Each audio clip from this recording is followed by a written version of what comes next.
قبل ما نبدأ، سيب أي قناعة عندك عند باب اللحظة دي، واعتبر الدقايق الجاية مش محاولة للإقناع، لكن دي دعوة إنك تشوف الحياة من زاوية يمكن تكون نسيتها من زمان. وهنا في قعدة الروقان إحنا مش بندور على إجابات جاهزة، لكن إحنا بندور على فهم أعمق.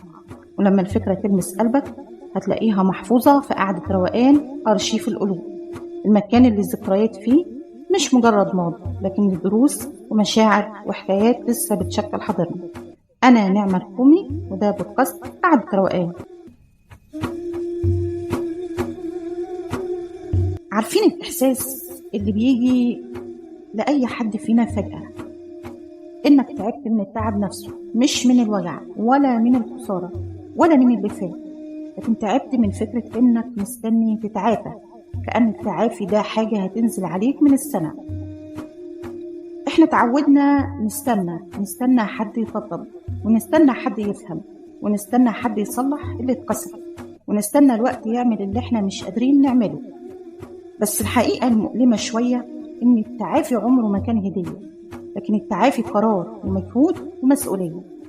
والحلقة دي مش علشان اقولك قوم شد حيلك، ولا علشان اديك نصايح محفوظة، لكن دي حلقة علشان نقعد قاعدة صريحة ونفهم يعني ايه نتعافى بجد. احنا فاكرين ان التعافي لحظة، صحوة، اكتشاف، او كلمة تهزنا، او حلقة نسمعها فتغير حياتنا. بس الحقيقة التعافي مسافة، طريق طويل فيه رجوع وفيه وقوف، وفيه ايام هتحس فيها انك مشيت كتير ومفيش حاجة اتغيرت. التعافي مش لما تبطل تحس، ولا لما تنسى، ولا لما تبقى تمام، لكن التعافي انك تبقى واعي وانت موجوع، انك تختار نفسك وانت متلخبط، وانك ما تسيبش نفسك حتى وانت مش فاهمها. ليه بنهرب من فكرة اننا مسؤولين؟ لانها تقيلة وتقيلة قوي، لكن اسهل نلوم اللي اذانا، او اللي خذلنا، او اللي ربانا، او نلوم الظروف، او نلوم الزمن. كل ده حقيقي، في اذى حصل وفي وجع مش ذنبنا، بس اللي محدش قالهن ان استمرار الوجع مسؤوليتنا احنا. مش معنى كده اننا السبب، بس معنى كده اننا احنا لوحدنا اللي نقدر نوقفه.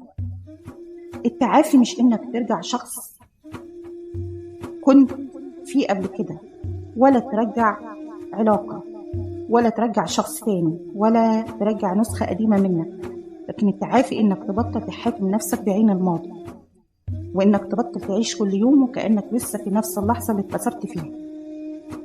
في ناس بتفكر ان التعافي معناه اني لما ابقى قوي، او لما ما اضعفش، او لما ما احتاجش. بس الحقيقة ان التعافي بيبدأ من الاعتراف. اعتراف انك تقول انا ضعيف، وانا محتاج، انا تايه، انا لسه مكمل. اصعب حقيقة في التعافي ان مفيش حد ينفع يشيلك. الصحبة مهمة، والدعم مهم، والعلاج مهم، والكلام مهم، بس في الآخر انت اللي هتصحى، وانت اللي هتواجه، وانت اللي هتختار ما تكررش نفس النمط، وانت اللي هتقول كفاية. محدش هيقف جوه دماغك مكانك، ولا جوه قلبك، ولا وقت الضعف اللي محدش شايفه غيرك. ليه احنا بنحب دور الضحية؟ لانه آمن. الضحية مش مطالبة تتغير، ومش مطالبة تتواجه، ومش مطالبة تتحمل مسؤولية قراراتها، بس الضحية بتفضل محبوسة جوه نفس القصة ونفس الدور ونفس النهاية.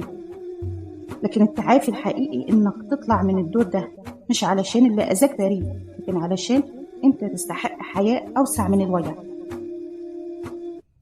في ايام هتحس انك رجعت صفر، وفي ايام هتحن لوجعك لقديم، وفي ايام هتقول هو انا عملت كل ده علشان اوصل لكده؟ وده طبيعي، وده جزء من الرحلة. التعافي مش معناه انك ما تغلطش، والتعافي مش معناه انك ترجع بسرعة. التعافي معناه انك تفهم نفسك اكتر، وانك تبقى احن عليها. اول خطوة حقيقية مش بالقراية، ولا انك تشوف فيديو، ولا انك تسمع حلقة، لكن اول خطوة انك تسأل نفسك بصدق: انا محتاج ايه دلوقتي؟ انا بهرب من ايه؟ وانا مستني مين؟ وانا مستعد اعمل ايه علشان نفسي؟ مش كل الاسئلة فيها اجابات فورية، بس مجرد إنك تسأل ده بداية.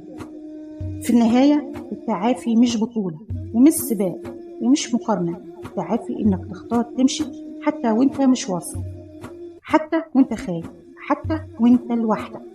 ويمكن أهم حاجة تعرفها إنك مش متأخر ولا مكسور زيادة عن اللزوم ولا صعب تتصلح. أنت بس إنسان وبيتعافى على مهلك.